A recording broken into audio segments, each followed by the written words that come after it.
बेटा तुम तो जानती हो कि मैंने सारी ज़िंदगी जॉब की है और जैसी ही तनख्वाह आती थी मैं सारे पैसे तुम्हारे अब्बू के हाथ पे रख दिया करती थी। मैंने कमाई भी की, घर की जिम्मेदारियां भी उठाई और तुम्हारे अब्बू की गालम गलोच भी बर्दाश्त की। लेकिन फिर जब तुम्हारी शादी हुई तो मेरे जहन में सिर्फ यही बात थी कि औरत की कमाई उसकी ताकत होती है और मैं नहीं चाहती थी कि मेरी बेटी से यह ताकत कोई भी छीने, इसलिए मैंने ये शर्त रखी। लेकिन मुझे क्या पता था बेटा कि तुम्हारी ज़िंदगी मेरी ज़िंदगी से भी ज़्यादा मुश्किल हो जाएगी। गैस, बिजली, पानी, हर चीज़ के बिल का आधा हिसाब वो मुझसे मांग रहे थे। अगर हम किसी रेस्टोरेंट जाएं तो वहाँ वेटर के सामने मुझसे मेरे खाने के आधे पैसे मांगते थे। किसी ग्रोसरी स्टोर में जाओ तो लाइन में खड़े सब लोग देख रहे होते थे किस तरह से वो मुझसे मेरी चीज़ों का हिसाब मांगते थे। आखिर कब तक हम निकाह के वक्त शराइत के इंदराज वाले खानों पे क्रॉस लगाते रहेंगे और औरतों को उनके बुनियादी हक से महरूम रखेंगे? मेरा घर खराब हो रहा है और इस सब में मेरा कोई कसूर नहीं। मेरा बच्चा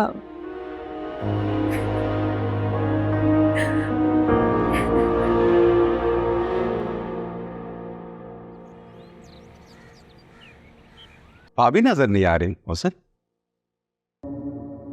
हाँ, वो अपनी अम्मी की तरफ गई हुई है। बहुत देर से गई, बड़ी ज़र्फ वाली थी भाभी।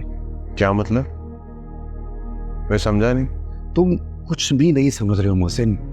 तुम्हें क्या लगता है अपनी बीवी को सबके सामने बेइज्जत करके तुम्हारी अना को तस्कीन मिलेगी? तुमने कभी दूसरों के बारे में सोचा है वो क्या फील करती? अच्छा, तो तुम मेरी बीवी के वकील बन के मेरे सामने आए। सीधे सीधे बात करो ना, क्या बोलना चाहते हो? कल जब मैं तुम्हारे घर से गया तो भाभी की अम्मी ने जो शर्त रखी थी वो बात मेरे जहन में थी। मैं यही सोचता रहा कि उन्होंने ये शराइत लिखवाकर गलत किया या ठीक। फिर मेरे जहन में आया, क्या कभी कोई माँ अपने बच्चों के लिए गलत फैसला ले सकती है? कल मेरे सामने मुसर मेरी बच्ची खेल रही थी, मेरी नजरों के सामने। मैंने उसे देखा। अचानक मेरे जहन में आया कि जब मैं इसको रुखसत करूंगा तो उसके तहफ़्फ़ुज़ के लिए अगर मैंने निकाह में कुछ लिखवाया तो तुम जैसा इंसान मेरे सामने आ गया तो मैं क्या करूं? अरे इकराम, तो ऐसे बोल रहा है जैसे मैंने बहुत जुल्म किया उसके ऊपर। ऐसा भी क्या कर दिया मैंने?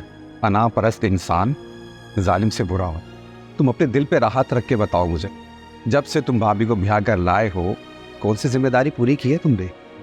तो उन्हें क्या लगा था मैं फायदा की ये अखराजात नहीं उठा सकता? बीवी की जिम्मेदारी, उसके अखराजात का ख्याल रखना तुम्हारा हक है, तुम पर फर्ज है। ये फायजा का पैसा है, उसका दिल माने वो तुम्हें दे या अपने पास रखे। और ये सब कुछ जानते हुए भी तुम क्यों फायजा की और अपनी जिंदगी मुश्किल में डाल रहे हो? जिस राह पर तुम चल रहे हो ना, इस राह पर सिर्फ घर टूटते। अरे इकराम, मैंने नहीं निकाला उसे घर से, वो अपनी मर्जी से गई है। उसमें कल को अगर तुम्हारी बेटी हो और उसके तहफ़्फ़ुज़ के लिए अगर तुम कुछ लिखवाना चाहो और तुम्हारे सामने दूसरा मोहसिन आकर खड़ा हो ना, तो खुदा से रहम की दरख्वास्त कैसे करोगे? किसी की बेटी के साथ उतना ही करो जितना खुद की बेटी के लिए बर्दाश्त कर सको। जो हक औरत को मजहब और कानून ने दिया है ना, उस पर तुम और मैं कौन होते एतराज़ करने वाले? हम निकाह की शराइत के ऊपर कांटा लगाकर अपनी मर्दानगी का सबूत देते हैं, मगर सच तो ये है जो औरत लिखवाना चाहे वो लिखवा सकती है, फिर मर्द उसका साथ दे तो बात बनती है। मैंने कब उसकी जिम्मेदारी उठाने से इनकार किया था यार? मुझे जब इनकार नहीं किया ना तो बड़े दिल का सबूत दो। वो माँ है मोहसिन, अपनी बेटी के नसीबों से डरती है, तभी ये सब कुछ लिखवा दिया उसने। और तुमने ये सब कुछ करके उसका डर यकीन में बदल दिया। अभी भी कुछ नहीं बिगड़ा मोहसिन, जाओ और भाभी को मनाकर घर ले आओ। अपना घर टूटने से बचा लो मोहसिन।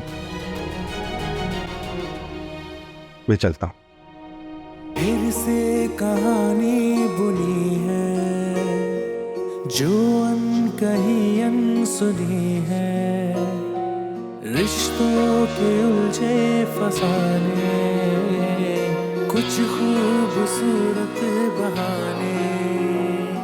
बोल कहानी अपनी जुबानी, हर चेहरा है